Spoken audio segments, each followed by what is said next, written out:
Expediente Abierto es una comunidad de investigadores que analiza, investiga y propone sobre temas de relevancia que suceden en Centroamérica. Expedienteabierto.org. Pensando en una Centroamérica mejor.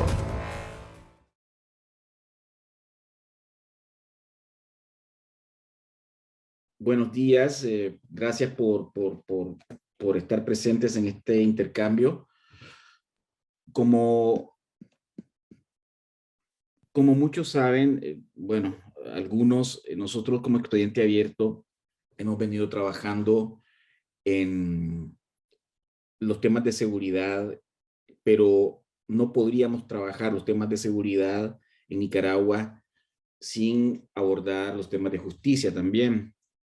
Y en este contexto hemos tenido una iniciativa que busca traer juntos a diversos especialistas internacionales con los que hemos venido pensando sobre las futuras opciones de reforma al sistema de justicia penal en Nicaragua. Expediente Abierto es un centro de investigación dedicado a tres temas fundamentalmente, que es transparencia, seguridad, y también cuenta con un programa de periodismo de investigación.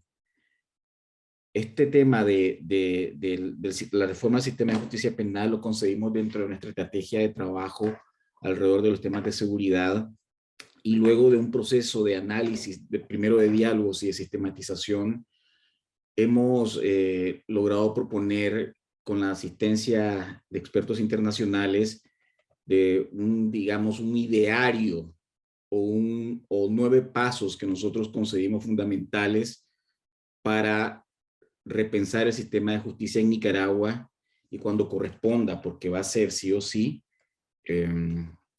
iniciar un proceso con diferentes expertos en el tema de justicia penal para recomponer todo lo que ha sucedido y se ha hecho en Nicaragua. En este contexto, nosotros hemos invitado a 3 especialistas. El primero es Alexander. Alexander y yo nos conocemos desde hace bastantes años, además de ser uno de los centroamericanos más especializados en justicia penal, tanto del ámbito académico como desde el ámbito como operador también.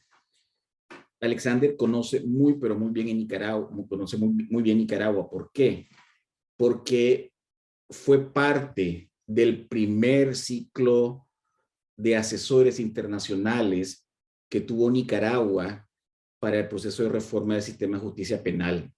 Mucho de lo que ustedes conocieron específicamente del Ministerio Público en Nicaragua estuvo implementado por una firma, una empresa que se encargó de llevar el programa de reforma al sistema de justicia penal en Nicaragua, que tuvo, hasta donde entiendo, varios componentes, pero para mí el componente más notable fue el del Ministerio Público, porque como Instituto de Estudios Estratégicos y Políticas Públicas en aquellos años tuvimos que interactuar en diversos momentos sobre ese tema. Alexander, ¿qué puedo decir? Más de 30 años de experiencia como consultor, y ha trabajado para todas las organizaciones que uno se puede imaginar que tienen en su portafolio reformas al sistema de justicia, entre ellos el BID, la OEA, UNICEF, USAID, y ha escrito una gran cantidad de trabajos y artículos sobre justicia penal. Pero, insisto, creo que el aporte más importante de Alexander va a ser como alguien que conoce íntimamente Nicaragua, que entiende lo que ha sucedido y que realmente compara lo que ha sucedido con lo que se hizo, y está completamente convencido, como todos los especialistas que están aquí, que es necesario otro ciclo de reforma. También nos acompaña Úrsula Indacoechea. Ella es peruana y es parte de un equipo de trabajo de una fundación que se llama Fundación para el Debido Proceso. Ella está localizada en Washington, D.C., y con la Fundación para el Debido Proceso nosotros hemos tenido muchas interacciones, han participado en algunos de nuestros diálogos y la directora ejecutiva de esa fundación ha sido muy activa, recomendándonos opciones y sugiriendo ideas de cómo enfocar el tema de justicia penal. Úrsula es peruana, es abogada y tiene diversos estudios en España y ha trabajado los temas, fundamentalmente los temas de independencia de los sistemas judiciales en América Latina y la selección del personal de los sistemas judiciales. Ella nos va a platicar un poco sobre cómo nosotros desde la sociedad civil, desde la academia, podemos participar en este potencial proceso de reforma que debiera suceder en Nicaragua pronto, espero. Muchas gracias, Úrsula, por tu presencia. También está con nosotros la doctora María Asunción Moreno. Como saben, todos los presentes aquí, ella tuvo que salir de Nicaragua hace algunos meses y es una de las principales académicas y expertas en los temas de derecho constitucional del país, de Nicaragua, pero también tiene múltiples experiencias escribiendo, analizando y pensando sobre los temas de reforma penal en Nicaragua. Ahora ella, como tantos otros y muchos quizás de los que estamos aquí, está en el exilio y también le doy mis agradecimientos para los comentarios de estos 9 pasos que desde Expediente Abierto, con asistencia técnica de Alexander, queremos presentarles a todos ustedes y a todas ustedes. Como dije, yo le doy la palabra a Alexander. Mi tarea va a ser moderar, pero esto es muy sencillo. Alexander va a presentar los 9 pasos que estamos proponiendo y Úrsula y María Asunción van a reaccionar con comentarios a la viabilidad y los escenarios potenciales para este tipo de propuesta que estamos elaborando. También quiero advertir que hay otros grupos que han estado trabajando en esto de manera mucho más detallada y creo que con lo que esos grupos han estado trabajando y con los aportes que nosotros estamos haciendo, debiera de suceder que, contrario a 1990, donde de alguna manera todo comenzó a improvisarse en febrero, marzo de 1990, ahora nosotros debiéramos de estar muy preparados, con ideas muy claras y con los consensos más básicos posibles para enfrentar lo que nosotros vemos como son 2 tareas monumentales, que es la reforma de la policía y, unida a esto, la reforma del sistema de justicia en el país. Alexander, te doy la palabra. Muchísimas gracias de nuevo por tu participación y colaboración. Muchas gracias, Javier, y un saludo especial para vos. Quiero saludar también a María Asunción, a quien conozco desde hace algún tiempo, no digamos muchos años, ¿verdad? Pero desde hace algún tiempo mi primer contacto académico con Nicaragua fue precisamente con la UCA. María Asunción ya tenía algunos años de haber llegado de España y me invitaron a dar un ciclo de conferencias y recuerdo haberme quedado en la casa de protocolo que tenía la UCA a un costado y María Asunción pues obviamente me atendió con toda la camaradería y el cariño que los nicaragüenses saben hacerlo. Me invitó a almorzar también, algo que nunca voy a olvidar, camino a Masaya, a un restaurante. Estaban apenas arreglando la carretera a Granada en ese entonces, según recuerdo. Y pues obviamente María Asunción tuvo un papel muy destacado también en la formulación de leyes y entre esas el Código Penal. Así que María Asunción la conozco desde hace mucho tiempo y le guardo un cariño y sé que ella también. Y gracias por estar en este momento y esperemos que en un futuro no muy cercano, María Asunción pueda estar ocupando puestos de privilegio en una nueva Nicaragua, que es lo que todos queremos. Úrsula no la conozco, pero con todos los antecedentes que me ha citado Javier, Me es grato conocerla en este momento y agradezco a ambas los comentarios que puedan hacer sobre este documento. Este documento, como dice Javier, está pensado no como una guía, no es una camisa de fuerza, no es necesariamente un orden cronológico de importancia de pasos que deban cumplirse, pero sí está pensado sobre todo con cariño, con buena fe, pensando en el Ministerio Público de Nicaragua, cómo está hoy ese Ministerio Público y lo que yo recuerdo cuál era la expectativa internacional de tener un Ministerio Público en Nicaragua. Cuando en Nicaragua se hace la reforma procesal penal, el código en el año 1999 establece una nueva figura que es el Ministerio Público y se aprueba una ley orgánica del Ministerio Público. ¿Por qué? Porque las funciones de acusar las tenía en ese entonces la Procuraduría. No es extraño entonces que cuando se crea el Ministerio Público, muchos de los procuradores y procuradoras del área penal pasan al Ministerio Público. Recuerdo todavía muchos nombres y gente muy buena que hoy lamentablemente ya no está en el Ministerio Público. Esa primera generación de fiscales fue capacitada con un proceso muy intenso y posteriormente se logró hacer junto con el Ministerio Público.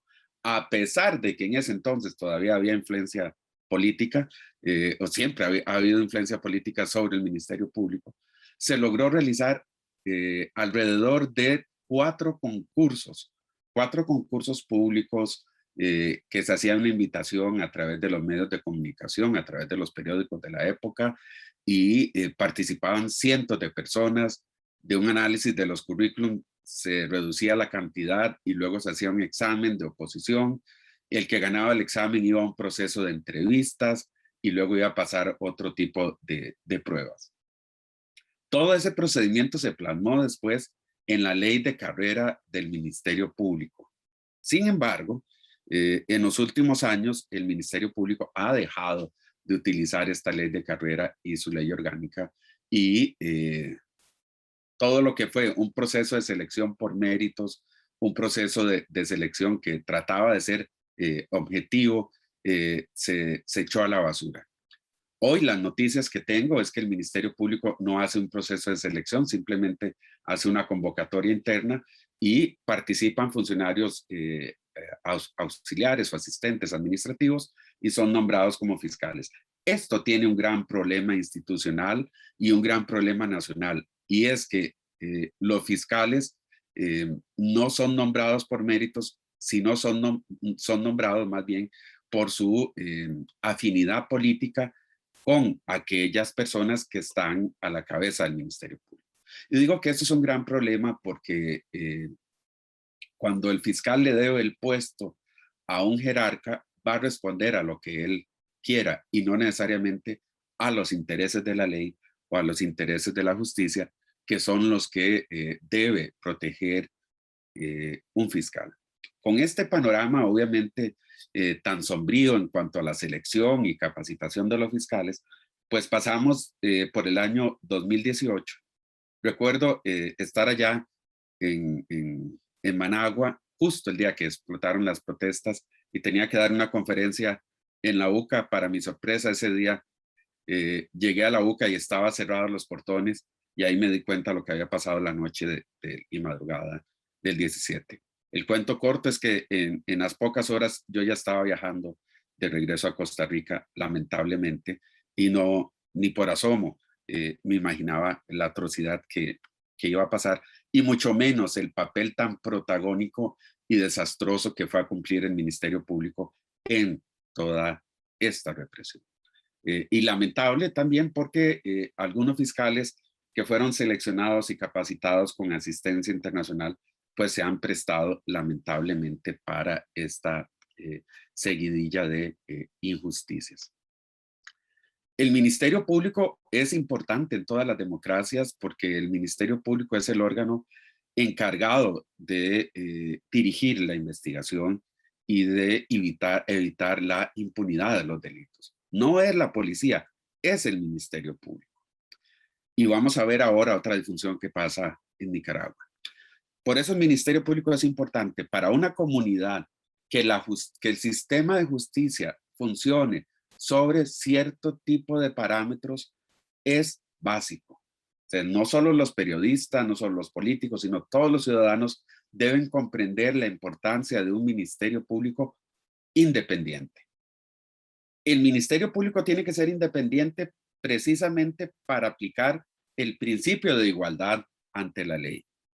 Y este principio de igualdad lo que hace es generar un ambiente de confianza en la ciudadanía. Si alguien roba, esa persona va a ir a la cárcel. Si alguien mata, va a la cárcel. Si alguien le roba al Estado, va a la cárcel. Si alguien viola derechos humanos, va a la cárcel. Pero cuando el Ministerio Público es utilizado con fines políticos, se genera todo lo contrario. En lugar de generar paz, en lugar de generar seguridad jurídica, el Ministerio Público contribuye a la desestabilización del sistema político en general y a la desconfianza de los ciudadanos en la administración de justicia. No es extraño entonces que cuando un Ministerio Público es utilizado, por ejemplo, como pasa en Nicaragua, para perseguir a opositores políticos, para perseguir a líderes de la comunidad, para perseguir a líderes eclesiásticos, no es extraño en esos casos que la Fiscalía cierre los ojos hasta más no poder respecto de los delitos más graves. Esto es, los delitos de corrupción, los delitos de tráfico de drogas, los delitos de lavado de activos. Si hay aquí periodistas, pónganse a pensar cuántos casos de impacto de corrupción se han esclarecido en los últimos 10 años. ¿Cuántos casos de narcotráfico en realidad investigados se han esclarecido en los últimos años? No los hallazgos ocasionales que pasan furgón y se detiene una persona que viene de Guatemala posiblemente con $300,000 o que va desde Costa Rica o Colombia con cocaína. Eso pasa todos los días en nuestros países, pero investigaciones sólidas en casos de corrupción, de lavado de dinero, son casi inexistentes. Por lo menos eso es lo que vemos desde afuera, porque no trascienden casos a nivel internacional. Y no se diga los casos de corrupción de funcionarios públicos. Cuando un ministerio público se dedica a complacer a la clase política y a la clase, no solo política, a la clase económica o empresarial corrupta, el ministerio público es un órgano desestabilizador de las democracias. Entonces, si vemos la situación en Nicaragua del Ministerio Público, es claro que es urgente ir pensando en ideas para un futuro cercano. Un futuro que permita tener una línea básica de aspectos. Pueden ser estos 9, pueden ser 10, pueden ser 5. Lo importante es, y aquí el mérito de Expediente Abierto, ir reflexionando acerca de los principales desafíos y ponernos de acuerdo acerca de cuáles son los ejes principales sobre los cuales se debe refundar el Ministerio Público. Claro, como decía Javier, no solo refundar el Ministerio Público, refundar la Policía Nacional y refundar el Poder Judicial. Claro, no soy ingenuo y sé que esto supone la confluencia de grandes circunstancias políticas. La primera de ellas es el desmantelamiento definitivo de un sistema político represor y la otra es la voluntad política de nuevas mayorías que deberían inclinarse por un cambio un cambio precisamente basado en estándares internacionales. Nada ganaríamos si hay un cambio de gobierno, si seguimos con las mismas instituciones y un nuevo gobierno lo utiliza solo para perseguir y para tener venganza. No se trata de eso en una democracia. Ciertamente habrá que hacer acuerdos de paz, ciertamente habrá que hacer justicia transicional, pero eso no significa venganza, según vamos a ver. El primer punto que quiero exponerles es acerca de la urgencia de modificar el nombramiento del fiscal general y el fiscal general adjunto. La gran pregunta aquí es, ¿a quién le debe el puesto el fiscal general o la fiscal general? ¿Quién los nombra y a quién le debe lealtad? El nombramiento en Nicaragua, de acuerdo a la ley orgánica del Ministerio Público, le corresponde realizarlo a la Asamblea Nacional. Sin embargo, se ha visto que a nivel internacional, que los nombramientos que derivan de la Asamblea Legislativa de los Congresos o directamente del Poder Ejecutivo, lo que hacen es amarrar al Ministerio Público desde su cabeza para que sean obedientes a cualquier tipo de interés del Poder Ejecutivo, sea para perseguir a los enemigos o para tapar y no perseguir a los amigos. Esto me pone a pensar en la necesidad y en la urgencia de que se considere una posible reforma constitucional para conformar un verdadero Consejo de la Judicatura, que sea un órgano rector y puede ser que no sea permanente, que solo se sesione una vez a cada 6 meses o una vez al año, etcétera, para nombrar, que sea este órgano el que nombre a la Corte Suprema y al fiscal general adjunto. Claro, bajo un proceso en el que puedan escucharse las opiniones de la academia, de las barras de abogados, etcétera. Y aquí hago un paréntesis, no vamos a ser tan ingenuos y pensar que se va a eliminar del todo la injerencia política.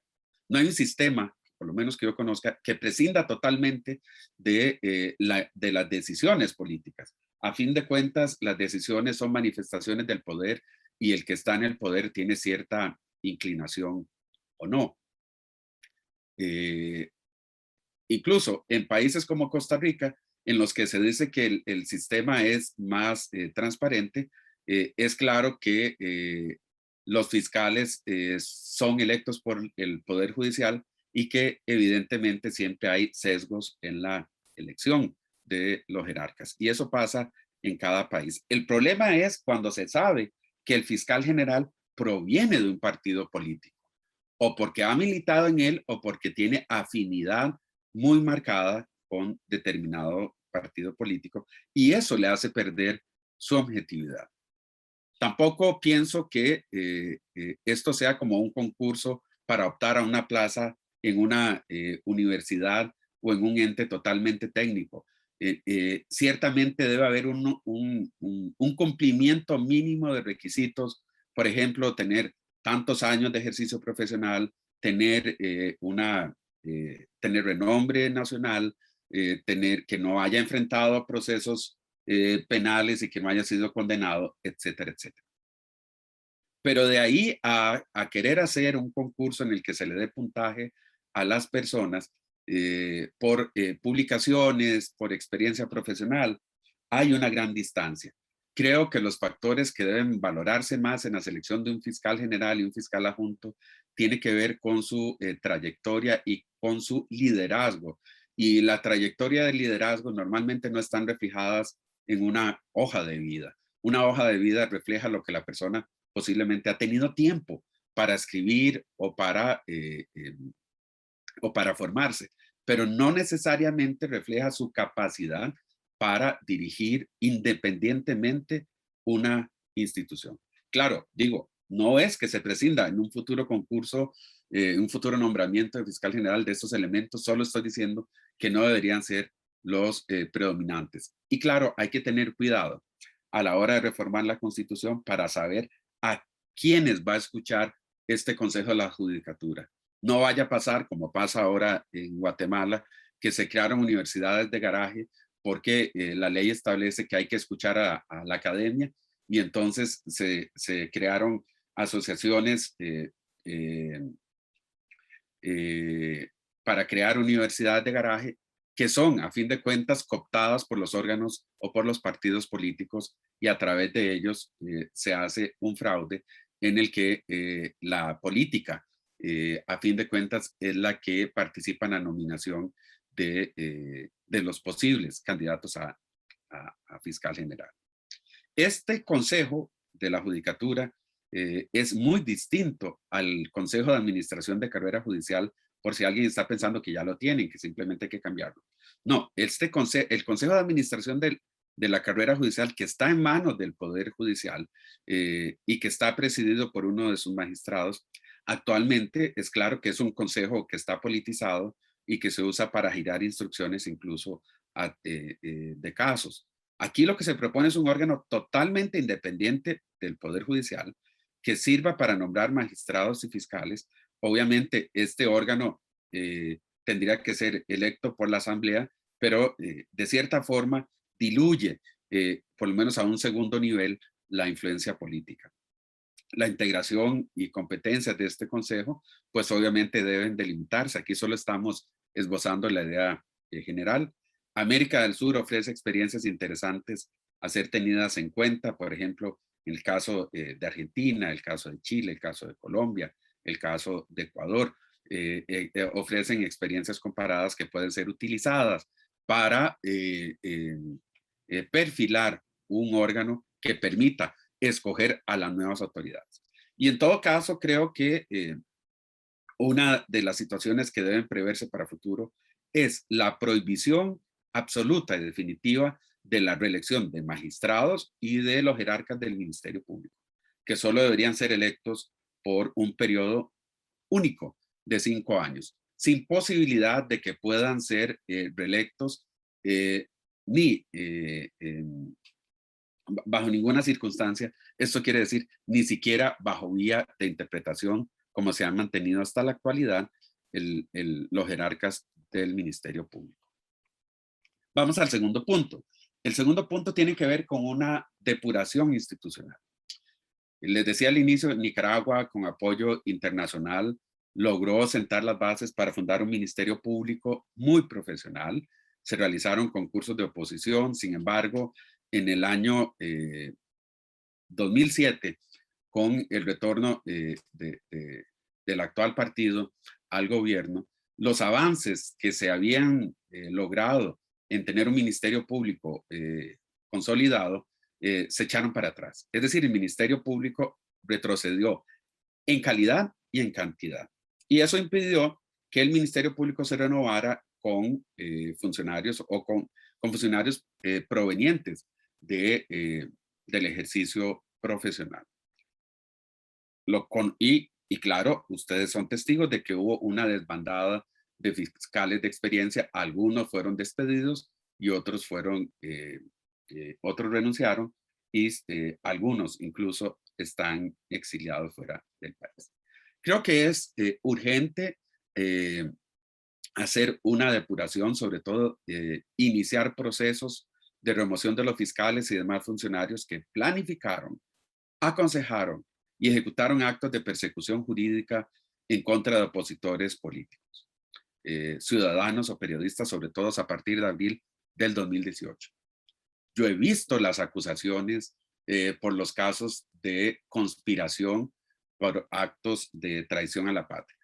Y esas acusaciones no pasan ningún estándar internacional, precisamente porque no hacen una imputación que sea clara, precisa y circunstanciada, que es lo que manda el Código Procesal Penal de Honduras. Y creo que debe iniciarse un proceso contra los fiscales que firmaron esos requerimientos, esas acusaciones, aquellos que fueron a las audiencias y aquellos que desde el escritorio solapadamente han mantenido una actitud de liderazgo. Y claro, también debe iniciarse un proceso de remoción para aquellos que alentaron públicamente la persecución. Indudablemente tiene que tramitarse en contra de ellos un procedimiento siguiendo el debido proceso, porque aquí hay una cuestión ética. No se puede enfrentar la corrupción con corrupción. No se puede enfrentar el abuso de poder con abuso de poder. Si alguien violó el debido proceso, es una regla ética concederles el debido proceso. Si a final de cuentas hay que remover a esas personas, se les remueve. Y si no se les puede remover, pues se les reubicará en una posición en la que sean menos dañinos para la institución. Es imposible e inviable hacer una depuración o limpieza absoluta de todo el Ministerio Público. En eso tenemos que quedar claros. ¿Por qué? Porque hay muchos fiscales que tienen un perfil bajo y que se limitan a cumplir su tarea cotidiana. Además, sería catastrófico para todo el sistema jurídico y para la ciudadanía que el Ministerio Público no funcione durante varios meses. El Ministerio Público debe funcionar. Incluso en una etapa de transición debe funcionar. Sí debe preverse para el futuro en estas reglas de depuración que no pueden formar parte del Ministerio Público en calidad de fiscales, ni tampoco en puestos de dirección, aquellas personas que provengan de la Policía Nacional, del Ejército, del Poder Ejecutivo o del Legislativo. Dada esta atroz experiencia de persecución que ha sufrido Nicaragua. En otros países es usual que los fiscales provengan de la policía y otros del ejército, y no existe prohibición al respecto, pero eso se basa en la idea de que la policía es profesional. Claro que debe revisarse la situación laboral actual de los fiscales que fueron nombrados a dedo, aquellos que fueron simplemente seleccionados por participar en las rotondas con las banderas, aquellos que fueron seleccionados por trasladar información, aquellos que fueron seleccionados por vestir una camisa de un partido político, tener en su escritorio una bandera de un partido político. En contra de ellos debe tramitarse un proceso, el proceso que prevé la ley de carrera del Ministerio Público.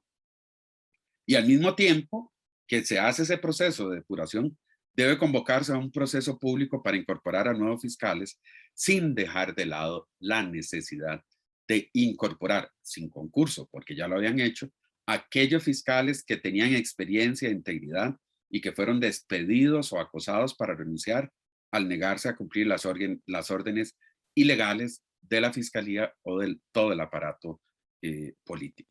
Y claro, todas las jerarquías de la fiscalía deben cambiarse por pérdida de confianza, independientemente que hayan intervenido no en actos de persecución en contra de líderes políticos, sociales o de periodistas. Todas las cabezas del Ministerio Público deben cambiarse. No solo, claro, las jerarquías, que es algo evidentemente que va a pasar. El tercer punto que es importante es la creación de una jurisdicción de justicia transicional. Cuando pasa un conflicto armado o cuando necesita un país como lo necesita Nicaragua, repensar en qué pasos debe dar para tener un sistema jurídico que no obedezca a intereses políticos. Una de las primeras cosas que debemos tener en cuenta es que en los procesos, como un cuerpo vivo, después de sufrir un trauma, el cuerpo necesita un tiempo y una estrategia para sanarse. Al igual, un sistema político necesita reconciliación y unificación verdaderas. Y para que esto sea verdadera, evidentemente, debe primero basarse en una voluntad de los diferentes sectores nacionales y un acompañamiento internacional.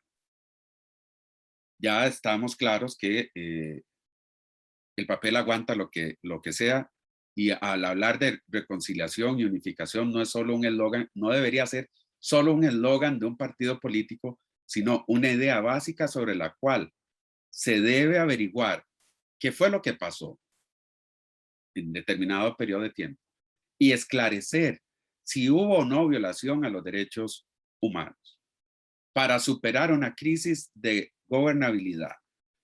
Establecer la verdad de los hechos implica además señalar quiénes son los responsables y llevar a juicio a esos responsables y que esas personas paguen por los delitos que han cometido, indistintamente de el poder político o del poder económico. Insisto, estoy claro que muchas de las situaciones que se viven actualmente en Nicaragua no suceden solo por el poder político, sino por el silencio cómplice de ciertos grupos económicos que se han visto favorecidos en sus negocios por este tipo de manejo de la política. Y ellos también deben rendir cuentas en calidad de cómplice. Que se genera pérdida de empleo, que se genera pérdida de confianza, no nos preocupemos por eso. Nuevas generaciones de empresarios honrados llegarán a trabajar en el país, mayor inversión, más sana, y que no esté necesariamente involucrada con corrupción en todas sus facetas. El esclarecimiento entonces de los delitos que hayan cometido los funcionarios y los particulares que actuaron en contubernio o tolerancia con las autoridades es una necesidad política de primer nivel. Pero jamás podemos confiar esa investigación al mismo Ministerio Público, ni a la policía. Es decir, si el Ministerio Público y la policía formaron parte de ese aparato y forman parte de ese aparato que ha destabilizado la democracia, jamás podemos darle a ellos la posibilidad de investigarse a sí mismos. De ahí, necesariamente, se requiere una reforma constitucional para crear una jurisdicción de justicia transicional por 10, por 15 o por 20 años, que debe estar integrada por investigadores, fiscales y jueces, incluso extranjeros, para sentar esas responsabilidades. No solo se requiere la voluntad política para establecer esa renovación, sino que la cooperación internacional como un todo, no solo un gobierno, debería ser indispensable para lograr esa marcha en paz del pueblo de Nicaragua. Son pocas las experiencias internacionales. Colombia tiene una justicia transicional para investigar y juzgar violaciones a los derechos humanos por grupos paramilitares o fuerzas armadas del gobierno. En el caso de Nicaragua es un caso diferente. No pasa necesariamente por una guerra en sí misma, pero sí a través de un sistema totalmente manipulado en el que la justicia en realidad solo ocupa un papel meramente aparente o formal. Vamos al cuarto punto. El cuarto punto tiene que ver con el diseño y aprobación de políticas de priorización de casos. Una vez que se haga la depuración o al mismo tiempo, los nuevos jerarcas del Ministerio Público deben aprobar lo que se conoce como políticas de persecución. Ninguna institución de Ministerio Público es capaz de procesar todos los casos con el mismo interés, con la misma rapidez y obtener condenas. Hay abogados que critican esto, que el Ministerio Público no puede condenar, no puede sustentar una condena en todos los casos. Yo creo que eso es absurdo. ¿Por qué? Porque el Ministerio Público depende de la calidad de información que le lleven las personas. Si a una persona le hurtan su vehículo y no sabe quién se lo hurtó, no va a tener ninguna solución del caso, si no tiene ninguna prueba. En muchos países las soluciones son estas: o archivan los casos por una figura que se llama desestimación, o acumulan los casos, o todos los casos los acusan y lo llevan a la corte, a los juzgados, y los juzgados están saturados de bagatelas, de casos que posiblemente en un 60 o 70% van a terminar en la impunidad. Y claro, si la ciudadanía observa que la fiscalía acusa y los jueces absuelven, el gran problema es que como un todo, la ciudadanía puede pensar que el Poder Judicial es un Poder Judicial incompetente y corrupto, cuando en realidad el error está en el Ministerio Público. Tener políticas de priorización de casos significa que el Ministerio Público debe concentrarse en los casos que mayormente dañen a la comunidad: lavado de activos, tráfico de drogas, delitos sexuales, violencia basada en razones de género, etc. Y dejar otros casos, no sin solución, sino para que se resuelvan a través de mecanismos alternos de solución del conflicto, como la conciliación, la mediación, las salidas alternativas en general, la reparación integral del daño y en general todas aquellas formas en que la víctima pueda tener un acercamiento con el imputado y lograr una reparación a sus intereses. Pero el sistema debe ofrecer una solución en 2 niveles. Primero, para los casos menos graves, pero que impactan a la ciudadanía, y también para los casos más graves. Un ministerio público que solo esté acusando pequeños hurtos es un ministerio público que no está cumpliendo su tarea. Porque los fiscales deberían estar investigando grandes casos de corrupción, grandes casos de lavado de dinero, grandes casos de trata de personas, etc. Con políticas de persecución o selección de casos basados en razones de eficiencia y eficacia, se le transmite a la ciudadanía esa idea de que el Ministerio Público actúa apegado a la ley y sobre todo que no escoja a los fiscales para determinado caso y que no escoge los casos para decir a este caso sí o a este caso no. Las políticas, los estándares internacionales de aprobación de políticas de selección de casos suponen además que la fiscalía no hace esto solo en un escritorio, sino que requiere la participación de la policía y otras agencias de investigación y también una participación de la ciudadanía, de las fuerzas vivas de la ciudadanía, para que sepan que en esa selección van a privar criterios de razonabilidad y que no va a ser la fiscalía manipulada para seguir intereses políticos. El quinto punto es la creación de una policía técnica de investigación o policía judicial. Y creo que puede ser uno de los temas más polémicos. Nicaragua, durante los años 90, los años 2000, por lo menos era la visión que se tenía a nivel internacional, tenía una policía, se decía, una policía profesional, una policía respetable, y se llegó a decir que tenía la mejor policía de Centroamérica. Sin embargo, yo creo que eso no es cierto hoy día, por varias disfunciones. La principal es que la policía no cumple una función de prevención, sino meramente represiva, pero no represiva en el sentido de investigar todos los delitos, sino represiva de un orden político. Con lo cual, la policía ha perdido una legitimación frente a la ciudadanía. Y claro, la policía es un órgano más fuerte respecto al Ministerio Público. Y ya lo anunciaba al inicio de esta exposición. Hay una grave disfunción en Nicaragua. La policía es la que manda el Ministerio Público. Y no solo porque sus jerarcas provengan de la policía, sino que los fiscales en realidad no tienen el poder de dirigir la investigación. Los fiscales no pueden dar órdenes a los policías. Los policías son los que investigan los casos y se los presentan a los fiscales. Sin embargo, el estándar internacional es que el fiscal es el que sabe qué caso va a llevar a juicio y le pide a la policía que dentro de sus competencias entrevista a un testigo, recopile determinada prueba, pero eso es imposible en Nicaragua. Por eso es urgente crear una agencia de investigación judicial que sea profesional y que responda únicamente a los intereses de la justicia. Ya se ha practicado con éxito en otros países donde el Poder Ejecutivo conserva el mando de la Policía Civil con capacidad para prevenir el delito, pero una policía judicial es la responsable de esclarecer esos delitos. La concentración o la intervención del Poder Ejecutivo en la investigación de delitos garantiza más bien la impunidad.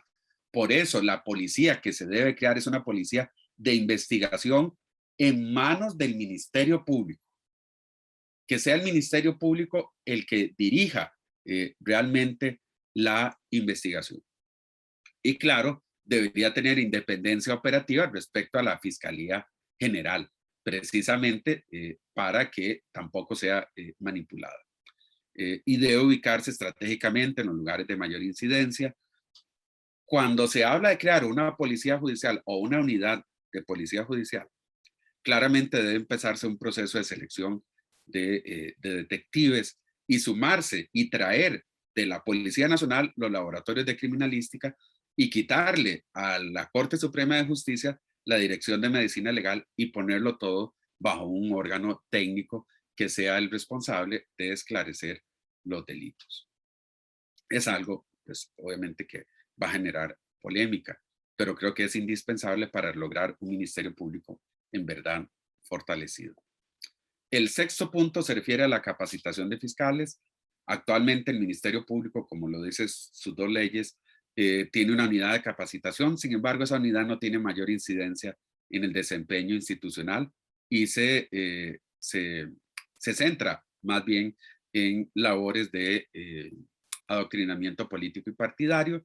La capacitación en realidad es muy importante para el desempeño del Ministerio Público y de los abogados en general. Uno de los mandamientos de los abogados señala que hay que estudiar constantemente. El abogado que no estudia constantemente es cada día menos abogado. Entonces, la capacitación debe basarse no en una capacitación académica universitaria, sino en una capacitación de competencias y habilidades. Cómo el fiscal debe aprender a investigar, cómo el fiscal debe aprender a sustentar una audiencia y cómo el fiscal debe elaborar un recurso. Si se cumple ese esquema básico, claro que el fiscal puede ser también un académico y eso sería magnífico para la institución, pero sabemos que cada quien rige su vida conforme a sus reglas y no podemos pedirle a todos que sean fiscales y docentes, aunque hay fiscales y docentes en la institución. Es indispensable renovar esta unidad de capacitación para implementar programas que sean sostenibles en el tiempo y que tengan como eje esencial el respeto de los derechos humanos y las habilidades de litigación ante las cortes. Si no se cumple este estándar de respeto a los derechos humanos, nada hacemos con tener fiscales que sepan hablar bonito y que sepan presentarse elegantemente ante los jueces. No, necesitamos fiscales que tengan en su conciencia más dura el respeto a los derechos humanos. El séptimo punto es la creación de estándares de medición profesional. El Ministerio Público no cuenta con criterios de evaluación de los fiscales y es urgente que los fiscales sean evaluados, no solo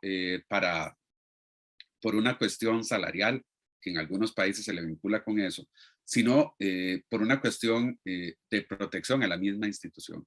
El fiscal debe cumplir no solo ciertos criterios de calidad, sino también de cantidad.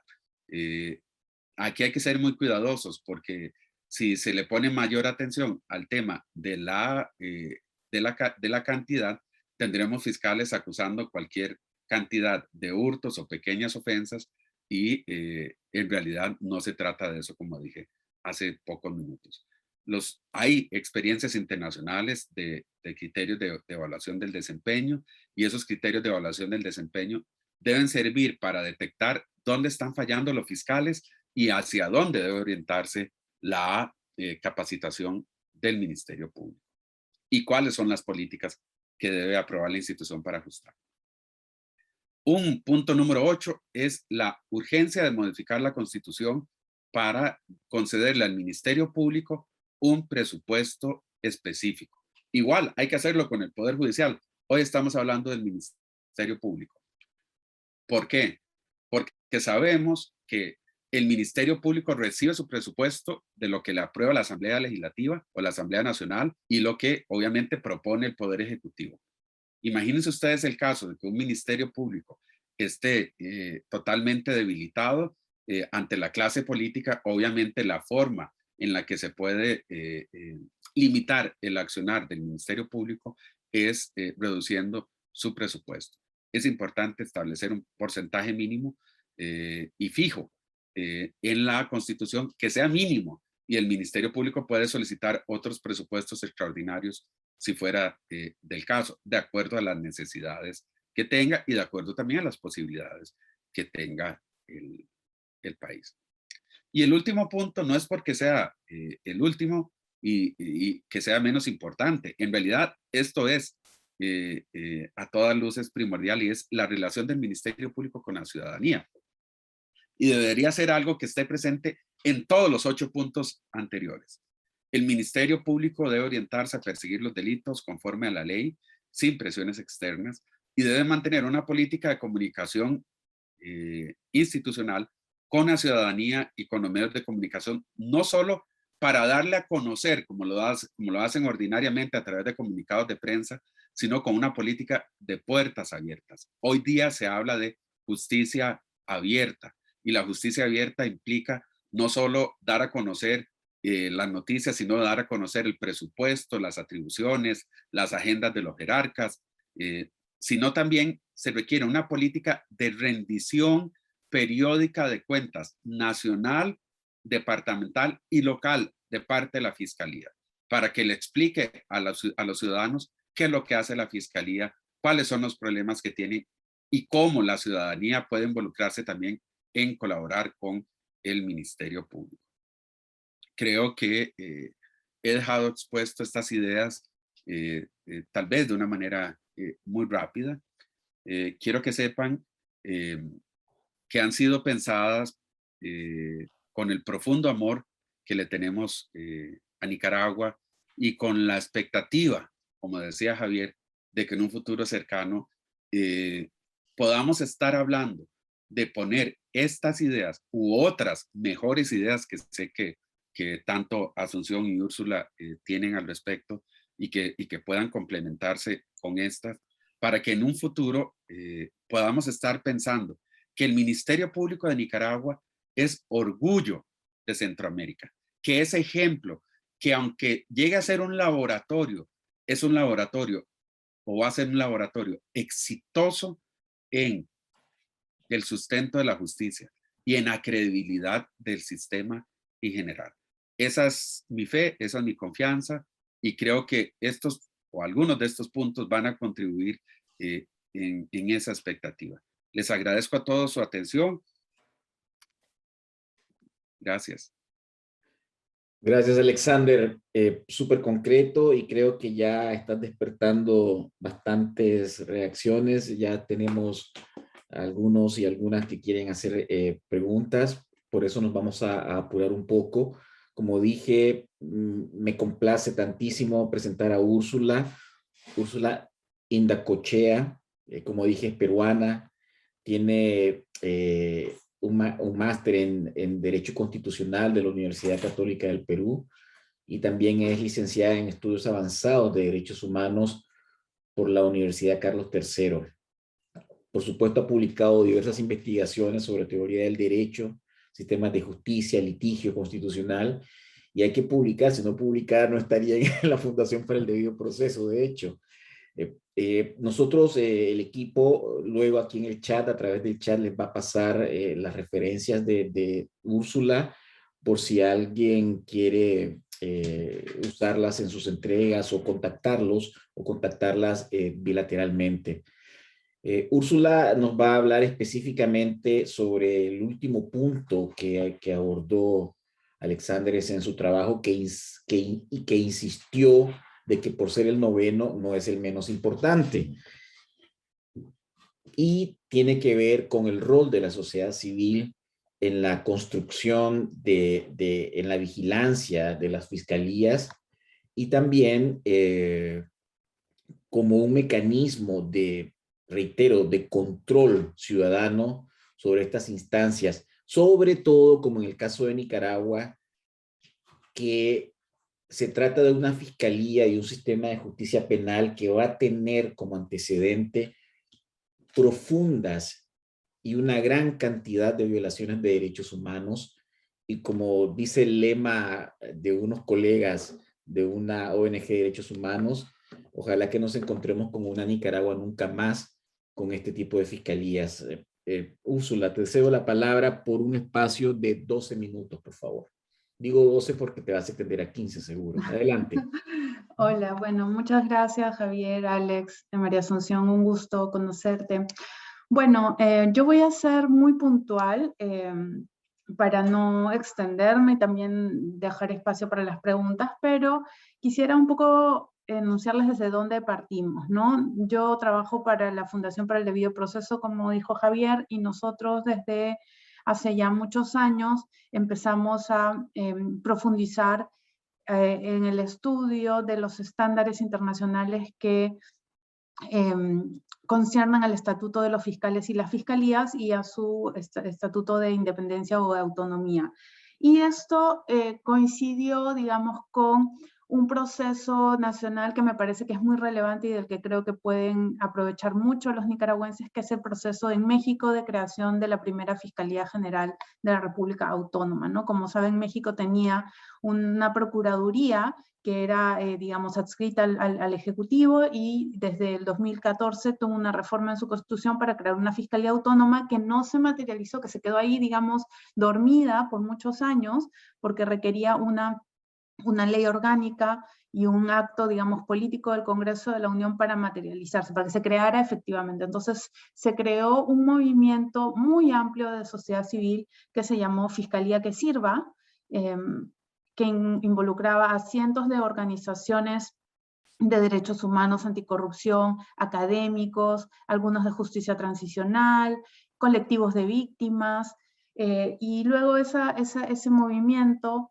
Fiscalía que Sirva, se ha convertido en un nuevo movimiento, ha cambiado de nombre, que se llama el Colectivo contra la Impunidemia, ¿no? Entendiendo esta idea de que la impunidad es la peor pandemia de México. ¿Y por qué sucedió esto? Porque en ese país, y esto es importante para lo que voy a hablar de la participación de la sociedad civil, en ese país, ustedes recordarán que hubo el tema de la desaparición de los 43 estudiantes de Ayotzinapa, y esto detonó mucha visibilidad internacional y la creación de un grupo de expertos. Y en el informe de este grupo de expertos, cuando pues ellos debían hacer una auditoría, un análisis de cómo estaba llevando la investigación de este caso, ellos detectaron una serie de defectos institucionales y prácticamente una fiscalía construida para la impunidad, ¿no? Y textualmente dijeron: la falta de independencia de la fiscalía es una causa estructural de la impunidad. Y esto detonó, esta frase detonó un movimiento dentro del sistema interamericano de derechos humanos que llevó a prestarle atención a las fiscalías, no solo a la Fiscalía de México, sino también a las fiscalías de Centroamérica, la de Guatemala, El Salvador, Honduras, porque en el año 2018 los 3 países renovaban sus fiscalías generales, y de esos 3, 2 de ellos, Honduras y Guatemala, tenían misiones internacionales instaladas allí, como la CICIG y la MAXI. Entonces, gracias un poco a esto, a este proceso mexicano, se detonó toda la atención internacional sobre las fiscalías, y el grupo de organizaciones que conformaban Fiscalía que Sirva se echaron a la tarea durante 2 años, que fue una tarea que nosotros acompañamos desde el día 1, con mucho orgullo, de aprender cómo construir una fiscalía democrática, autónoma, y proponer una legislación orgánica que se aprobó finalmente, luego se derogó, ¿no? Cuando el presidente López Obrador se dio cuenta que no le gustaba al fiscal general esta fiscalía que tenía rendición de cuentas y participación de la ciudadanía, pero esa legislación fue, digamos, se alimentó de muchas experiencias de la región y de más allá para establecer una fiscalía que tuviera ciertos niveles de autonomía en sus procesos institucionales, y también mecanismos de rendición de cuentas que involucraban a la sociedad civil. Entonces, bueno, como marco, yo pensaba también hablarles un poco del rol de las fiscalías en un sistema democrático, pero voy a pasar de eso para ir a lo más concreto, porque iré mencionando algunas cosas.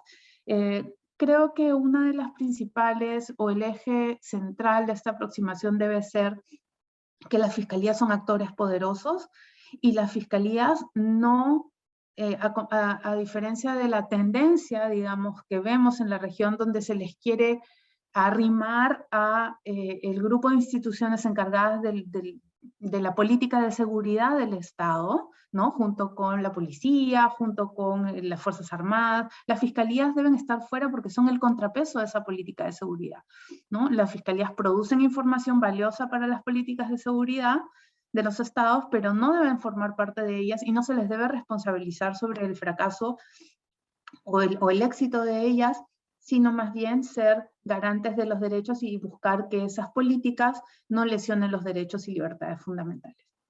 Entonces, dicho esto, quisiera comentar algunos de los aspectos que se mencionaron en el informe, en estos 9 puntos, porque aunque yo voy a referirme al tema de participación ciudadana, digamos, esa participación se expresa en distintos espacios, ¿no? Que son, digamos, por ejemplo, en el proceso de elección de fiscal general y adjunto, y otros procesos como la planificación estratégica también.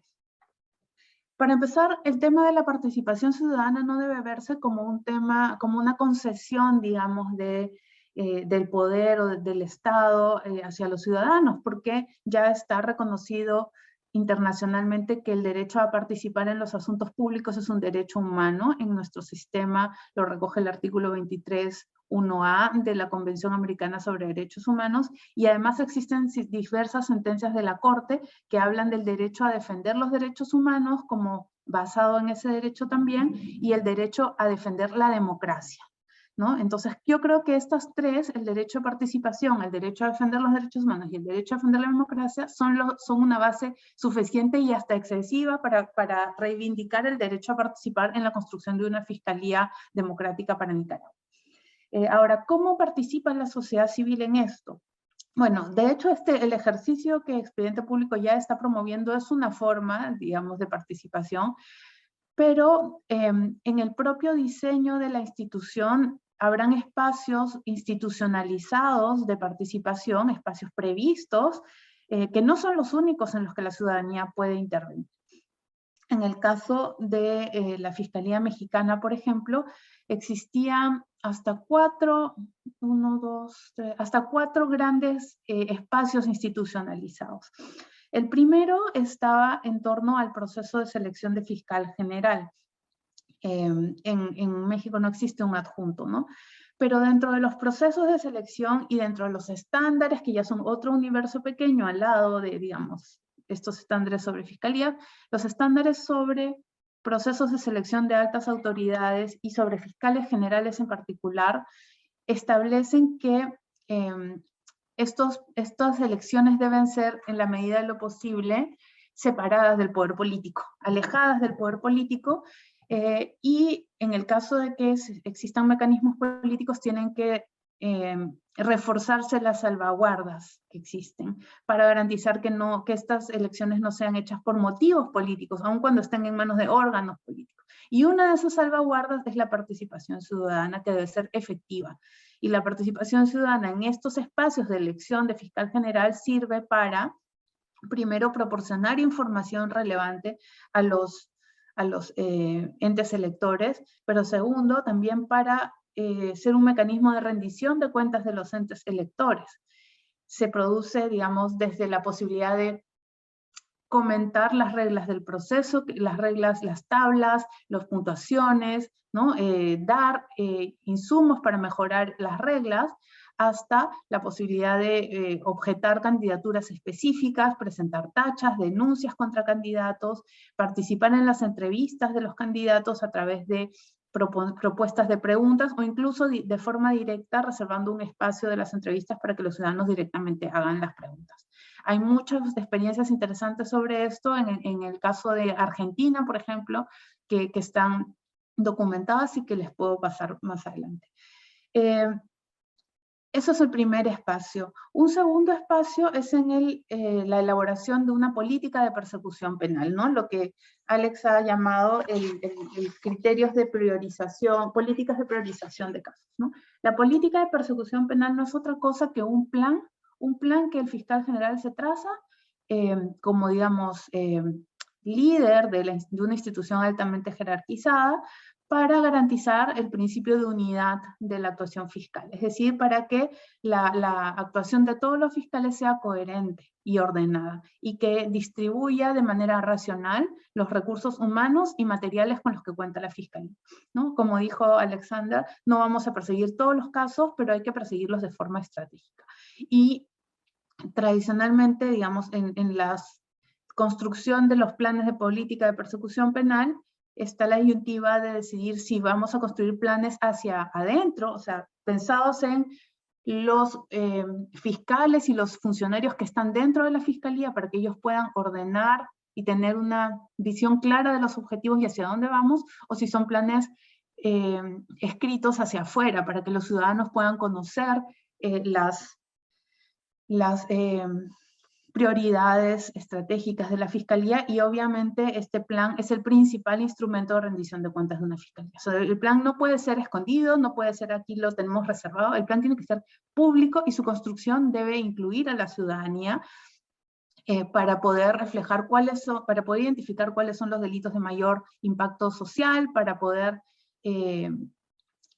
hacer un control, digamos, del uso racional de estos recursos. Entonces yo creo que en el caso de Nicaragua, por el particular contexto y la historia y lo que está sucediendo, creo que es importante que haya un equilibrio entre estas dos dimensiones, pero que haya un énfasis en hacer un plan de persecución penal hacia afuera, pensando en los nicaragüenses, pensando en que ellos tienen que recobrar la confianza en las instituciones de justicia, en el Estado de Derecho, y por lo tanto una buena herramienta es poder conocer cómo va a actuar su fiscalía y poder hacer el seguimiento del cumplimiento de esas promesas. Por supuesto, las cosas pueden cambiar, los fenómenos criminales cambian y los planes se ajustan, pero el tener un plan con indicadores medibles de progreso y de éxito que pueda ser objeto de rendición de cuentas periódico, anual, ante un foro público como el Congreso o incluso ante la ciudadanía, es muy importante para recuperar la confianza en la institucionalidad y hasta, digamos, en el valor de la ley, diría. Un tercer espacio que se propuso en México, pero que no se llegó a implementar, es la existencia de un consejo ciudadano al interior de la Fiscalía, como un órgano de asesoramiento y de apoyo al fiscal general. Esta idea surgió, digamos, de ser un mix entre dos experiencias que ya existían. La primera, el consejo que se creó en Guatemala con aquellas personas, o sea, integrado por aquellas personas que en el proceso de selección de fiscal general no habían logrado ser nombrados, sin embargo, habían llegado a ser finalistas, ¿no? Esta es una experiencia interesante que luego se desactivó porque pues llegó a ser cooptado ese consejo y no dejaban actuar a la fiscal de entonces, Claudia Paz y Paz, porque le vetaban muchas de las decisiones que ella quería implementar. Y el otro es el Consejo de Fiscales Regionales de Chile, ¿no? Que está formado más bien por fiscales, pero que comparte con el fiscal general ciertas funciones. La idea es quitarle un poco de poder al fiscal general, pero no tanto como para que no pueda actuar, ¿no? ¿Y por qué un consejo ciudadano, un modelo de consejo ciudadano que tenga que opinar, digamos, sobre los principales instrumentos de persecución penal de la institución sin tener poder de veto, sin embargo que el fiscal general tenga la obligación de justificar por qué no sigue esas recomendaciones, ¿no? Y finalmente, un espacio de participación que también me parece muy importante es el de las reformas y los ajustes a la legislación orgánica de la Fiscalía, ¿no? En México se estableció una disposición transitoria de que esta legislación iba a ser revisada un año después de su emisión y que en esa revisión se tenían que convocar a un parlamento abierto para escuchar a la ciudadanía. Es decir, no es que la revisión y la modificación de la legislación se hace a ciegas y solamente por la clase política, sino que se escucha a la ciudadanía. Y me parece un espacio muy, muy valioso. Bueno, hay muchos temas más que comentar, pero lo voy a dejar ahí para no hacerme del tiempo y poder escuchar a María Asunción, que también tengo muchas ganas de poder escuchar. Gracias. Muchas gracias, Úrsula. Sería bueno que si tuvieras un texto también lo pudiéramos distribuir con los colegas y medios que están acá en el evento, ¿ok? Yo simplemente ahora doy la palabra a la doctora María Asunción Moreno. No sé si Úrsula ya la conocía antes, pero los que estamos aquí en el panel, dudo que haya alguien que no la conozca, por lo cual sería un poco majadero de mi parte presentarla nuevamente y solo le cedo la palabra. Adelante, doctora, por favor. Muchísimas gracias por apoyar esto.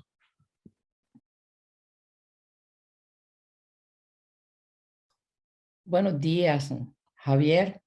Gracias a Expediente Abierto por esta oportunidad Mi saludo a Úrsula.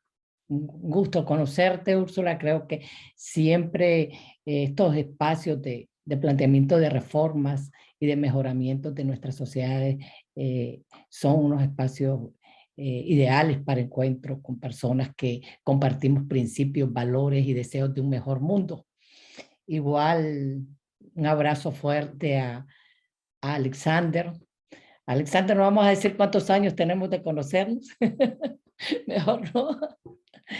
Con quien coincidimos en muchísimas ocasiones, no solo en el mundo académico, sino también en todo ese proceso de reforma que vivimos en Nicaragua entre el año 1999 y prácticamente la aprobación del Código Procesal Penal, el del 2002 y el 2008 del Código Penal, y después todo el proceso de implementación de esa reforma en el que Alexander efectivamente estuvo muy de lleno apoyándonos a los nicaragüenses a ir construyendo y configurando ese ministerio público que no caminó mucho Alexander, desafortunadamente. Yo voy a centrar mi intervención en el tema, en uno de los puntos que plantean, que es el tema de la justicia transicional, pero yo sé que todos que estamos aquí conocemos el contexto, pero creo que es importante retomar algunas cosas del contexto actual que vivimos, los nicaragüenses. Este contexto de una reforma al Ministerio Público, y yo diría al sistema de justicia en general, es un sistema que se torna muy complejo porque tenemos nosotros una clase política que ha venido durante los últimos quizás 20 años y con bastante énfasis en los últimos 15 años, desmantelando todo la institucionalidad democrática que habíamos logrado avanzar los nicaragüenses desde los años 90, hasta llegar a una desaparición, diría yo, de la separación e independencia de los poderes del Estado. En Nicaragua hay una concentración del poder, no existe la independencia ni la separación de poderes. Yo llegaría a decir que no existen poderes en Nicaragua, lo que hay es un solo poder, y eso es importante tenerlo como siempre que nosotros lo tengamos a la vista de cara a esos planteamientos de cómo salir de ese contexto. Hay un sistema de injusticia implantado.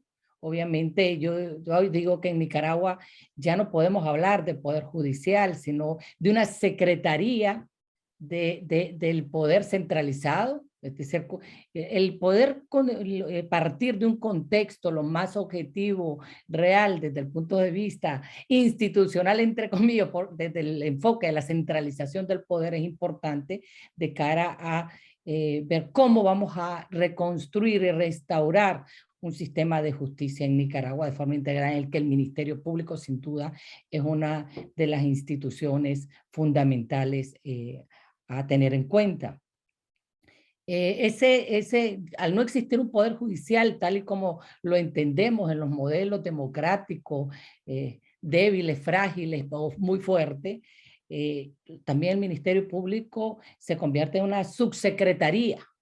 Ya nada de lo de la ley orgánica, que se la conoce muy bien Alexander, y el reglamento, nada de independencia orgánica, es un poder judicial que se convirtió en una secretaría de un régimen totalitario, y a su vez un ministerio público que es una subsecretaría de esa Secretaría de Injusticia y de Impunidad en el que está. De tal forma que en Nicaragua lo que encontramos es un régimen totalitario con rasgos o con totalmente dinásticos, en donde lo que vale es la permanencia en el poder. Y eso es lo que tenemos, que vamos a tener que desmontar cuando iniciamos un proceso democrático, y que este sistema, esta concentración de poder se sostiene en dos grandes pilares. Uno que tiene que ver la impunidad, relacionado con el tema que estamos abordando ahora, y el otro tema, la corrupción. Esos son los dos grandes pilares que sostienen la represión política y social que vive Nicaragua. ¿Qué vamos a hacer una vez que Ortega se vaya del poder? Obviamente necesitamos un proceso de instauración y restitución de una institucionalidad democrática y un Estado de Derecho en el que la justicia, yo creo que será sin duda un tema medular para la democratización del país. Sin justicia no vamos a poder hablar de democracia en Nicaragua. Y de ahí creo que es muy importante, porque yo como nicaragüense sí conozco los procesos que hemos venido desde 1990 teniendo los nicaragüenses, y creo que en algunas partes los temas de justicia, sobre todo en procesos anteriores, hablando de lecciones aprendidas en Nicaragua, la justicia no ha sido un tema prioritario. De ahí que yo sí quiero reconocer y celebrar la iniciativa de Expediente Abierto, de adelantarse a hacer estas propuestas en temas de justicia, porque para mí el tema de justicia es el centro de un proceso de democratización en Nicaragua, para no repetir los procesos que hemos vivido en décadas anteriores. En esa ruta de desmantelamiento de este modelo totalitario que se está implantando, realmente lo que tenemos que pensar es una refundación del Estado de una forma integral, que va a requerir, y lo ha tocado Alexander, y Expediente Abierto lo propone, una reforma. Obviamente habría que hablar si una reforma total o parcial a la Constitución política. Yo me inclino más por una constituyente, porque resulta que nuestra Constitución política tiene una cantidad de reformas parciales cuyos objetivos han sido siempre componendas y pactos partidarios de cara casualmente a conspirar y a destruir la institucionalidad que se había querido venir construyendo a partir de un inicio de la transición democrática en 1990, una democracia que no pasó de estar en un proceso de transición, debido a que la clase política, se ha hablado aquí mucho del papel de los sectores, sobre todo del sector privado y de los funcionarios que está en este sistema de injusticia que opera en el país, pero igual también hay que hablar del papel de los partidos políticos tradicionales y de la responsabilidad que tienen los partidos políticos tradicionales en esta situación que vivimos actualmente en los nicaragüenses, y que, por cierto, están también anulados dentro de esa concentración de poder. En Nicaragua casi ya está instaurado el tema del partido único. Y lo toco esto porque realmente es realmente una reinstauración del Estado como tal el que vamos a necesitar.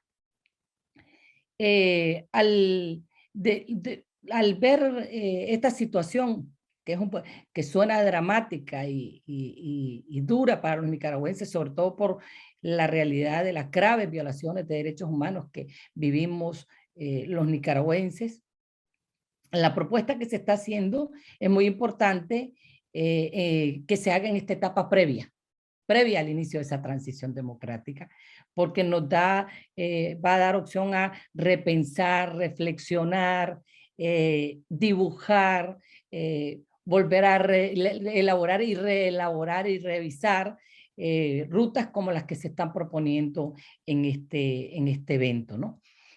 Todo dirigido, obviamente, a restituir el Estado de Derecho y, por tanto, la justicia. Y dentro de la justicia, el tema de la justicia transicional, que es un tema en el que me quiero referir. Respecto al tema de la creación de una jurisdicción transicional, se plantea en esta propuesta la necesidad, obviamente, de esclarecer todos los hechos que se han cometido que se han cometido por funcionarios y por particular durante la rebelión de abril del 2018, aunque les comento que hay otros grupos que hablan de justicia transicional de llevarla hasta los años 80. Es decir, los nicaragüenses vamos a tener que dialogar mucho para saber hasta dónde vamos a llevar esta figura de jurisdicción y de justicia transicional, porque hay que delimitar cuáles van a ser los hechos que va a conocer esta jurisdicción constitucional. Y entonces sí hay otras propuestas en donde hablan, Alexander, seguramente tú las conoces, se habla hasta de llevar el retroceso desde los años 80 hacia acá. Yo personalmente creo que deberíamos hacerlo del 18 a esta fecha. Al fin y al cabo hay algunos paralelos, es decir, los responsables de muchos crímenes de lesa humanidad en los años 80 son los mismos actores principales hoy, después del 2018, y además también por el tema de cómo esto va a ir acompañado con un proceso este proceso complejo de democratización y de instauración de instituciones, de reinstauración de instituciones democráticas, pues realmente llevar la justicia transicional al extremo de los años, llevarlo hasta los años 80, pues va a ser muchísimo más difícil y complejo el tema. De tal forma que la propuesta que se hace de que sí debe esclarecer, pues el primer tema tendría que delimitarse cuáles son los hechos a investigar por esta jurisdicción transicional. Por eso la relevancia también se sugiere de que sí es muy relevante, y coincido con la propuesta, el tema de que los órganos y los sujetos que contribuyeron a la desestabilización, yo diría no desestabilización, destrucción de la institucionalidad democrática, no sean los mismos que participen en esta justicia transicional. Bueno, entendemos que esto va a ir como es un proceso complejo, se va a ir construyendo, se va a ir repensando todo un sistema de justicia en el que paralelamente o de forma simultánea estará implantado el tema de la justicia transicional. Esto, tal como lo plantea la propuesta, requiere esa justicia, esa reforma constitucional. Yo estoy totalmente de acuerdo con lo planteado sobre esa necesidad de conocer la verdad de los hechos, lo dijo muy claramente uno de los grandes expertos que yo he conocido durante estos últimos tiempos, como fue Alexander. Estuvo mucho tiempo colaborando y participando de los procesos de consolidación o de fortalecimiento del Ministerio Público, de esa experiencia del Ministerio Público que tiene sobre el Ministerio Público es muy importante, así que cuando se plantea también el tema de la justicia transicional, yo sí coincido totalmente que necesitamos buscar la verdad, garantizar el acceso a la justicia, la reparación y la no repetición sobre lo ocurrido en el 2018 como uno de los pasos fundamentales.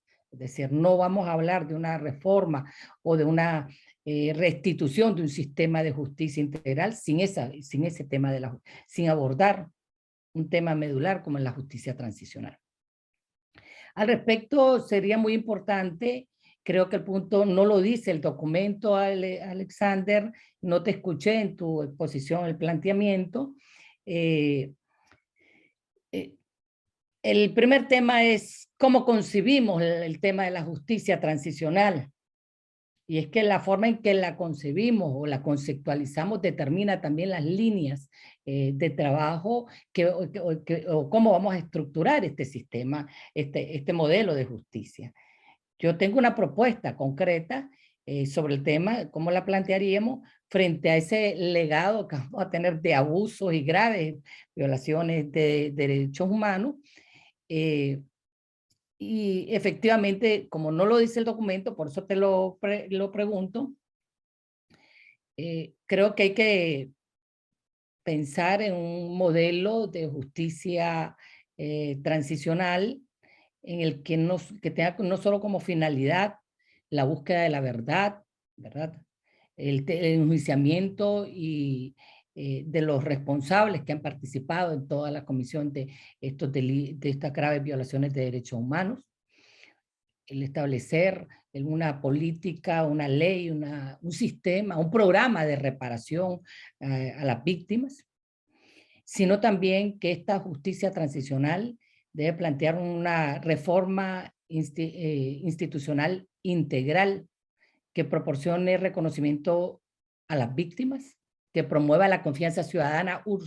Úrsula me llamó muchísimo la atención, no conocía el tema del Consejo Ciudadano, esa es una experiencia interesante. Yo creo que en esa justicia, no solamente en el sistema de justicia que debemos restituir, sino también en la justicia, en la jurisdicción transicional, debe tener en cuenta y debe tener en la mira el tema de promover la confianza ciudadana después de tanto dolor y de demanda y de espera larga de las víctimas, porque son 4 años y realmente para quien ha perdido un hijo es una eternidad. Para quien tiene un esposo, un nieto, una tía, una mamá en las cárceles sufriendo tortura todos los días, es una eternidad. Entonces, ese sistema de justicia transicional debe promover no solamente el tema de identificar responsables, juzgarlo y determinar responsabilidades, sino también ver el tema de institucionalidad integral que le dé reconocimiento a la víctima, que promueva la confianza ciudadana y que contribuya al fortalecimiento de la norma de derecho democrática, es decir, volver a confiar en las leyes o creer en las leyes como una forma de solución de los conflictos en nuestra sociedad. Se los digo porque en Nicaragua creo que siempre hablamos de democracia, pero creo que dada nuestra historia y dada nuestra historia política, ¿no? Sobre todo, hay poca confianza en la ley porque nuestra clase política siempre ha actuado al margen de la ley o ha cambiado la ley para sus intereses. Y entonces el ciudadano no siente que la ley realmente sea eso. Entonces, el punto de un consejo ciudadano en la fiscalía o inclusive el tema de a la hora de configurar la jurisdicción transicional, es importante pensar en ganar esa confianza ciudadana también. A partir de esta concepción que estoy planteando es que podemos definir las características de esa jurisdicción en el que se prevea cuáles son los delitos, cuáles son los casos que va a conocer la jurisdicción transicional. Eso es fundamental poder definirlo, irlo pensando en esta etapa previa. El tema de que esa justicia también garantice. Recuerden que nosotros estamos en Nicaragua bajo un estado de excepción de facto. No hay derechos, no hay libertades, hay suspensión total. Es decir, nosotros no, tenemos suprimido todos los derechos y libertades. Hay una represión y una implantación del miedo y el terror en todos los nicaragüenses.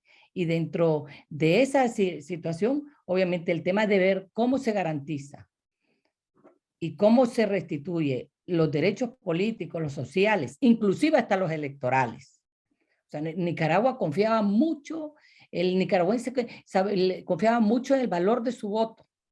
A partir de los últimos que ha pasado, en donde no hubo un proceso electoral, donde no hubo elección, donde se arrebató el derecho a elegir, todo eso ha hecho que el pueblo nicaragüense realmente esté no solamente en condiciones de gran vulnerabilidad por las graves violaciones de sus derechos humanos, sino que no confíe en una situación de desconfianza frente a lo que, a lo que está viviendo.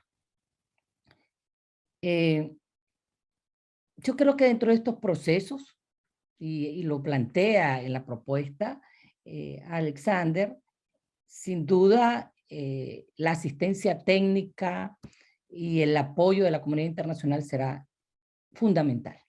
Sin embargo, los actores principales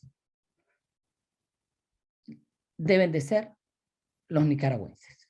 Y lo comento esto porque se habla de conformar una justicia transicional integrada por policías, fiscales y jueces extranjeros, como algo inédito también teniendo en cuenta las experiencias que hay en América Latina, ¿no? Decía, realmente el planteamiento que hace Alexander dice, va a tener que ser un sistema de justicia transicional muy particular teniendo en cuenta las características y el contexto del país. Y en eso totalmente estoy de acuerdo. Sin embargo, como se trata de justicia, creo que dentro de la justicia transicional están las comisiones de justicia. Yo plantearía una comisión, no una comisión de la verdad mixta, nacionales y extranjeros, para investigar, para la etapa de la investigación, y plantearía que el tema de los fiscales y los jueces de esta justicia transicional sean nicaragüenses. ¿Y por qué? Porque lo dice en el mismo documento Alexander, que conoce muy bien nuestra realidad, y dice, hay cantidad de fiscales, y los conociste. Tú y yo conocemos cantidad de fiscales que empezaron a salir inclusive no en el 2018, sino antes, cuando se nombró a la fiscal general adjunta, que es una militante del partido y que llegó a realmente a representar los intereses de un partido a la institución. Y a partir de ahí hubieron unos grandes cambios y muchos fiscales muy capacitados, seleccionados durante esos procesos de selección de méritos que nosotros promovimos, inclusive desde la UCA, y que fuimos partícipes con Chequi y el Ministerio Público para que se seleccionara a los mejores, para tener los mejores fiscales para Nicaragua. Esos fiscales, que seguramente si mencionamos nombre, Alexander, vamos a ir coincidiendo, no están en el Ministerio Público y que pueden jugar un rol importantísimo dada su experiencia en esa justicia transicional y también en la reconstrucción de ese Ministerio Público. Igual hay jueces, no todos los jueces, hay lista de jueces verdugos, les llamamos nosotros, seleccionados para esas condenas y esos procesos violatorios de todos los debidos procesos. Hay nombres, pero también hay muchas personas, hay muchos funcionarios también judiciales que no han sido partícipes. Obviamente el tema de la depuración institucional, no solo para el Ministerio Público, también es válido. Lo que está planteando Alexander para el sistema de justicia, para el Poder Judicial, y es un tema de depuración, y no vamos a poder partir de cero. También coincido contigo. Es decir, hay muchas personas valiosas, con muchísima experiencia. Los procesos de fortalecimiento que se dieron en el Ministerio Público también pasaron dentro del Poder Judicial, y hay funcionarios que están dentro y otros que están fuera, que también han salido, que podrían realmente también acompañar. Por lo tanto, yo iría más por un equipo más mixto entre nacionales y extranjeros, con esa necesaria asistencia técnica de expertos extranjeros, sin duda, en eso coincido, y el apoyo a la cooperación internacional.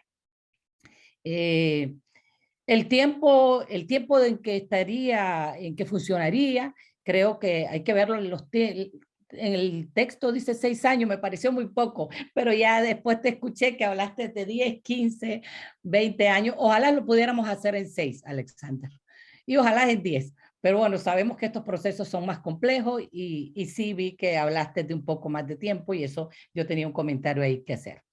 Y bueno, concluir reconociendo, agradeciendo, animando a Expediente Abierto con todas esas mentes inquietas que están trabajando ahí, para seguir ofreciendo esas propuestas que nos permitan de previo, no cuando caiga la dictadura, sino desde ya ir preparando cuáles son esas rutas para poder tener ese proceso de democratización de una forma muchísimo menos traumática, menos dolorosa, con menos costo para Nicaragua. Y creo que lo estamos haciendo bien. Lo está haciendo muy bien Expediente Público al ponerlo y al irlo pensando desde ahora, contar con expertos que nos vayan ayudando a ver cómo vamos a reconstruir ese sistema de justicia, en este caso un Ministerio Público que será fundamental. Y una última idea de propuesta, Alexander, no la vi, quizás porque el documento no da para poner tantos detalles, que dentro de la reconfiguración del Ministerio Público, además de lo del Consejo Ciudadano que Úrsula propone, que me parece excepcional, ¿no pensaste en que se debía crear el tema de una Fiscalía Especial de Derechos Humanos. Mira, yo he trabajado muy de cerca con varias Fiscalías Especiales de Derechos Humanos. Creo que México tiene una, creo Honduras tiene, Costa Rica no sé si tiene, que es interesante la figura de una Fiscalía Especial, no para los hechos que han pasado, sino para el tema de la no repetir, de la prevención y la persecución de las graves violaciones de derechos humanos que cometen funcionarios públicos una vez iniciada la etapa de transición democrática, en el que también recuerda que las violaciones de los derechos humanos ya no se va a dar de una forma sistemática generalizada, pero sí se da y entonces se investiga, se persigue. Yo tengo 5 años de estar trabajando con el Ministerio Público de Honduras y ellos están haciendo muchísimo esfuerzo en apoyar, en fortalecer una como unidad especializada solo en temas de investigación de tortura, de ejecuciones extrajudiciales, de delitos de lesa humanidad, que sería interesante que podríamos plantear en esa reconfiguración de un nuevo Ministerio Público. Yo ahí lo dejo todo el tiempo y muchísimas gracias. Gracias, María Asunción. Yo creo que lo que puedo rescatar brevemente de esto es el desafío del escenario de la transición en Nicaragua y en términos de lo que queremos lograr con la transición. En mayo, perdón, en mayo de 2021, nosotros hicimos una serie de diálogos con líderes sociales, políticos, ambientales, sobre también una hoja de ruta que nosotros presentamos y elaboramos y presentamos para el tema de la reforma policial. Desafortunadamente, cuando hicimos el encuentro con líderes políticos, llegaron todos los candidatos. En ese momento Cristiana estaba asediada en su casa, los otros candidatos estuvieron con nosotros, todos están presos ahora, e inclusive habían líderes políticos que no eran candidatos, pero una cosa que me llamó la atención de esos encuentros es que un par de líderes políticos de la oposición dijeron con mucha claridad que necesitamos un escenario que por lo menos nos haga regresar con la policía a lo que sucedía antes de 2018. ¿Ya? Y ahí me entró la preocupación porque, como dijo la doctora Moreno, todo esto se vino dando desde antes mucho antes de 2018, pero creo que la falta de un diálogo o una auditoría social al sector de justicia creó muy pocas alertas ciudadanas sobre toda esta situación que se venía dando. Creo que la única auditoría social que hubo sobre el sistema de justicia penal en Nicaragua fue el que hicieron los medios en ese tiempo, y de allí no recuerdo cosas consistentes a través de un grupo de especialistas que hubieran estado poniendo el dedo en la llaga. De hecho, nosotros quisimos superar esa situación cuando yo fundé el Instituto de Estudios Estratégicos y Políticas Públicas, pero realmente tuve muy mala recepción de los partidos políticos. Partidos progresistas inclusive me recriminaban de que íbamos a vigilar de la mejor policía de Centroamérica, y entonces siempre hacer auditoría social a los sectores de seguridad y justicia es muy complejo y muy delicado, por lo que me parece que hay que poner mucha atención.